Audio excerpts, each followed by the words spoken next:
Hi and welcome to Rajati Family Kitchen. நம்ம இப்போ வந்து மொண்டிபாளைய கோவிலுக்கு வந்திருக்கோம்.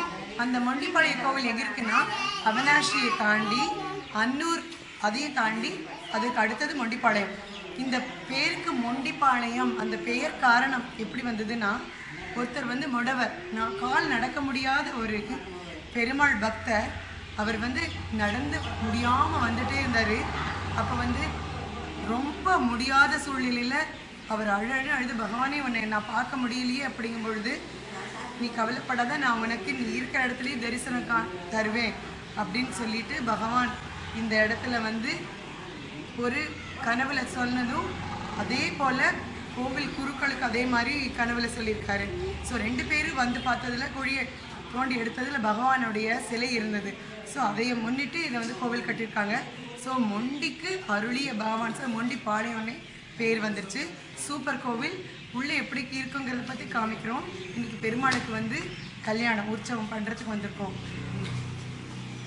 Hi and welcome to Rajati Family Kitchen. Today we have come to Mondipalayam temple. It is a big Venkateswara temple and we passed through Avinashi and Annur villages and we reached here to Mondipalayam.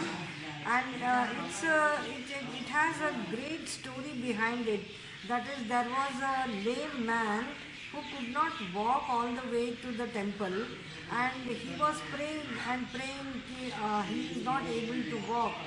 So then God appeared to him in his dreams and told him that I will appear for your sake in this place at Mondipalayam. He came in his dream and also in some of the priest's dream. And the next day when they dug the hole here in Mondipalayam, they could find a statue of Lord Venkateswara, and so this temple was built in memory of the lame man. So today we have come to take the darshanam of Lord Venkateswara. Thank you. Sir நாங்கள் எல்லாரும் சந்திரிகாலாம் வந்திருக்காங்க. So everybody இன்னைக்கு enjoy பண்ண போகிறோம் மொண்டிபாளைய கோவிலில். மொண்டிபாளைய பெருமாள் எப்பொழுதுமே இது எங்களுடைய குலதெய்வம். குலதெய்வம் வந்து வெங்கடேச பெருமாள். பட் திருப்பதிக்கு போகிறதுங்கிறது வந்து ரொம்ப பெரிய விஷயம். மக்கள் கூட்டம் ரொம்ப அதிகமாக இருக்கிறதுனால எங்கள் எல்லாத்துக்கும் என்னோட சிஸ்டர்ஸ்க்கெல்லாம் எங்கள் அம்மா வந்து மொட்டை போட்டது வந்து இந்த கோவிலில் தான். எனக்கு மட்டும் இல்லை என் குழந்தைகளுக்கும் இங்கே தான், என் பேர குழந்தைகளுக்கும் இங்கே தான் மொட்டை அடித்தது. காது குத்தி மொட்டை அடித்த ஃபங்க்ஷன் இங்கே தான் வச்சுக்கிட்டோம். ஸோ அவ்வளவு அழகான கோவில், கூட்டமே இல்லாமல் மன நிம்மதியோடு அழகாக பெருமாளை தரிசிக்கலாம். இங்கே வந்து ஒரு கல்யாணம் முடிஞ்சதுக்கப்புறமா எங்கள் குடும்பத்தில் வந்து பெருமாளுக்கு வந்து கல்யாண உற்சவம் பண்ணி வைக்கிற வழக்கம். ஸோ அதுவும் நடைபெற்றது. இந்த வருடம் இந்தியா ட்ரிப்பு போகும்பொழுது நாங்கள் எல்லாம் ரொம்ப ஜோராக இதெல்லாம் பார்த்து அனுபவித்தோம்.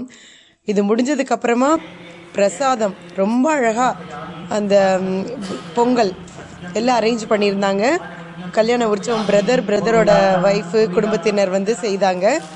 ஸோ சர்க்கரை பொங்கல், வெண்பொங்கல், வடை, அதோடு சேர்ந்து பகவானோட இது சரடு எல்லாம் கொடுத்து ரொம்ப சூப்பராக இருந்தது. எக்ஸலண்ட்டு, நிம்மதியாக இருந்தது.